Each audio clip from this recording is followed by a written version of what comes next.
today's video ay samahan ninyo akong gumawa na ring aking garapon ng mga hugis, charis. Style pocket chart nga iyan para mas madaling gawin. Kainaman nga naman. Linggo ng gabi nang ako nakapag-layout niyan gamit nga ang Canva. Nang ma-save ko nga ay kinapi ko na sa Excel at doon nga ako nagpiprint ng aking tar papel. O baka natatanong ninyo bakit ako'y gabi na ay syempre nag-alaga pa ako ng anak maghapon, charis. At dahil nga wala akong gamit din sa bahay ay maaga akong gumising para maaga akong makapasok dahil doon ko laang sa school magagawa ang mga iyan. At dahil nga maaga-aga pa at wala pa ang ibang bata kaya are pandalas ako ng paggagawa na re dahil are gagamitin na namin sa aming klase. Are pandalas na kaya't pagpasensyahan nyo na kung pangit ang kalalabasan. Binuo ko na nga ang tar papel na iyan at pagkatapos ay ginamit ko na ang aking pangmalakasang low budget laminating machine ang aking packing tape para iyan matibay-tibay naman. Pati nga likod ay aking pinaking tape dahil nga iyan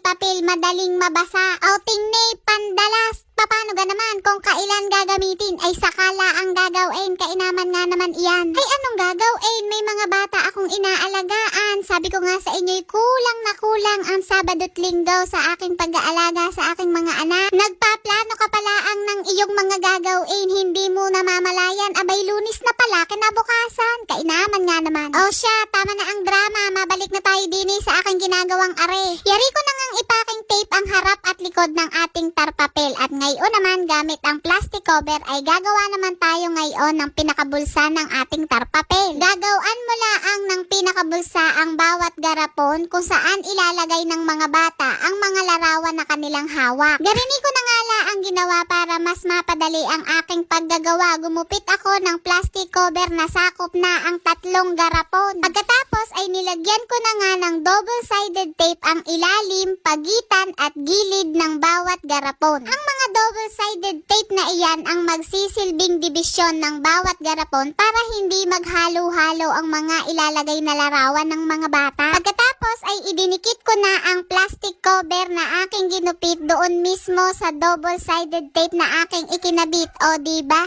Isang plastic cover pero 3 bulsa, 3 dibisyon ang aking nagawa. Mindset ba? Mindset. Pagkatapos ay ginupit-gupit ko na ang iba't ibang larawan na may iba't ibang hugis. Ari nga pala ang mga larawan na ipamimigay ko mamaya sa mga bata na siya nilang ilalagay sa bawat bulsa, sa bawat garapon. Pagkayari ko ngang gupit-gupitin ay akin nang ilalaminate ang mga larawan na ito para mas madali dahil napag-isip-isip kong mahirap gawin o matagal gawin kapag ari aking ipapaking tape. At dahil ari nga ang hahawakan ng mga bata, kailangan ari matibay-tibay. Alam nyo naman ang mga bata, may paglalaro pang nalalaman ang mga batang iyan. Kaya dapat tibay-tibay na ang paggagawa ng mga larawang are. At pagkayari nga nating ilaminate, syempre paghihiwa-hiwalayin natin iyan, gugupitin natin isa-isa ang mga iyan. Ay ariha, sa paggugupit ng kahit na anong nilaminate, kailangan pabilog ang bawat sulok. Abay syempre nakakasugat iyan sa mga bata, kaya dapat pabilog, maayos mong gugupitin, pabilog mong gugupitin ang mga iyan. Kailangan walang corner, walang matulis. O unahan ko na kayo, ako'y hindi buntis, bilbila ang iyan, charis. At ari na nga ang kinalabasan ng aking DIY garapon ng mga hugis, charis. O sige, okay naman.